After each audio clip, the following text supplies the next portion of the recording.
네, 이번에는 큐라티스에 대해 이야기 나눠보겠습니다. 백신 개발을 전문으로 하는 바이오 기업인데 투자자분들께서는 조금 낯설 수 있는 게 2달 전에 시장에 상장을 했습니다. 이 기업이 뭐 가치 있는 백신을 기술 도입했다고 하는데 그 이야기 한번 들어보겠습니다. 네, 큐라티스는 지난주 이제 미국의 바이오 전문 연구 개발 업체인 PAI 라이프 사이언스로부터 이제 주열 흡충충이라는 질환의 백신 네. QTP-105에 대한 기술 도입, 이제 라이선스 인이라고 하죠. 라이선스 인 계약을 체결했습니다. 계약 금액 등은 아직 공개되지 않았습니다. 네, 그렇군요. 주혈 협충증, 이 발음도 어려운데요. 네, 어떤 병입니까 도대체? 네. 주열 흡충충이라는 네. 것은 저도 이제 발음하기가 쉽지 않은데 이제 기생충에 의한 감염병으로 네. 말라리아에 이어서 가장 파괴적인 질환으로 꼽힙니다. 우리가 아프리카 관련된 이제 영상들을 볼 때 이제 어린아이들이 배고픔에 허덕이지만 기아들이지만 배만 볼록하게 나와 있는 경우도 맞습니다, 있잖아요. 맞습니다. 이제 그런 모습들을 많이 보셨을 텐데 그 질환이 무조건 다 뭐 주열흡충충이라고 할 수는 없지만 네. 대부분이 이제 주열흡충충, 기생충에 감염된 경우들이 많이 있습니다. 기생충이 이제 오염된 물을 통해 이제 사람에 침투하게 되고 급성기에는 붉은 반점, 완성기에는 감염이나 간경화 등으로 진행돼 사망에까지 이를 수 있는 질환인데요. 네. 이제 WHO에 따르면 이 주열 흡충충이 풍토병으로 자리 잡은 아프리카 약 79개국 정도에서 2억 5천여만 명의 감염자가 존재한다고 하고요. 연간 사망자가 330만 명에 달한다고 합니다. 맞네요. 네. 네, 지금 이 순간에도 이제 7억 7,900만여 명이 이제 감염 위험에 처해 있고요. 이제 그래서 글로벌적으로 우선 개발 백신 리스트에 주열흡충증 백신이 포함되어 있습니다. 이런 가운데 이제 큐라티스는 국제보건기술연구기금 라이트 재단이라고 하는데요. 네. 이 라이트 재단의 연구비 지원 사업 과제 중 이 백신 연구의 공동 연구자로 선정돼서 이제 기술 도입까지 이뤄지게 됐습니다. 네. 개발이 필요한 상위 10개 우선순위에 이름을 올리고 있는 백신인데요. 그럼 현재 치료나 대응이 어떻게 이루어지고 있는지도 짚어주시죠. 네, 이제 주열흡충증의 경우 네. 일반적으로 약물 치료가 실시되는데요. 네. 기생충 감염이 반복되면서 약물 부작용 및 내성이 생기게 됩니다.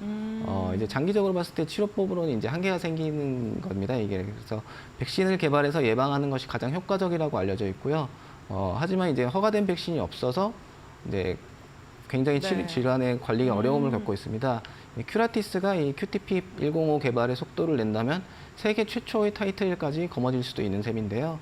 이처럼 아직까지 개발된 백신이 없어 구체적인 시장 규모는 집계된 것이 없는데 글로벌 환자 수 등을 고려했을 때 해당 백신의 시장 규모는 15조 원에 달할 것으로 추정됩니다.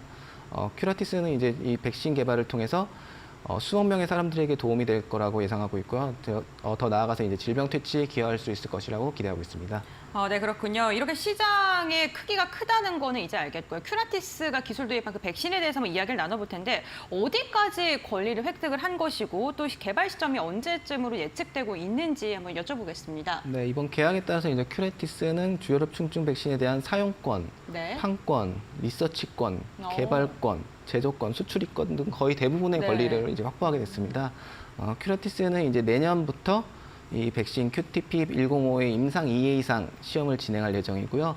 임상 시험 대상자 수는 360여 명으로 이제 이제 GMP 등급의 항원, 이제 백신에 들어가는 뭐 원료 물질 같은 것들인데 이것과 이제 면역 증강제 생산은 큐라티스의 오송 공장에서 이루어지게 될 전망입니다.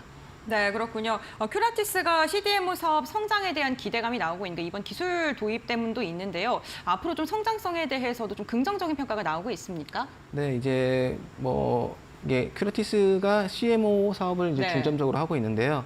이제 큐라티스의 지난해 CDMO 사업이 매출이 이제 34억 원 가량으로 나왔습니다. 네. 이는 지난해 전체 매출 40%에 해당하는 수준인데요.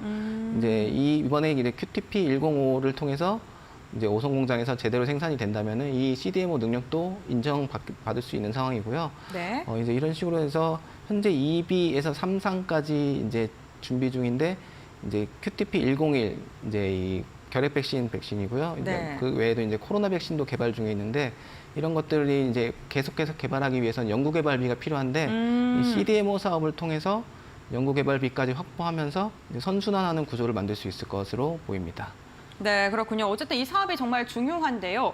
어쨌든 큐라티스가 이렇게 CDMO 사업에 힘을 싣는 이유를 한번 더 들어볼 텐데 네네. 어쨌든 이번에 성공을 하게 된다면 연구 비용에 대한 확보나 이런 기대감 때문이라고 보면 될까요? 네, 그런 부분도 있고 이제 네. 보통 바이오 벤처 기업들의 경우 생산 시설이 뭐 갖춰지지 않은 곳들이 맞습니다. 많습니다. 네. 워낙 뭐 영세하게 하는 곳들이 많아서요. 네. 네, 그런 기업들의 되게 이제 생산에 대한 뭐 요구가 굉장히 높은데 수요가 높은데요. 네. 그런 수요까지 이제 확보하면서 그 CDMO 사업을 더 키울 수 있는 중요한 포인트가 될 수가 있어서 그래서 이제 뭐 이번에 기술 도입이 굉장히 중요하다고 볼 수 있습니다. 네, 알겠습니다. 이데일리 바이오 플랫폼 센터 김진수 기자와 함께 바이오 관련 산업에 대해 이야기 나눠봤습니다. 오늘 말씀 여기까지 듣겠습니다. 고맙습니다. 감사합니다.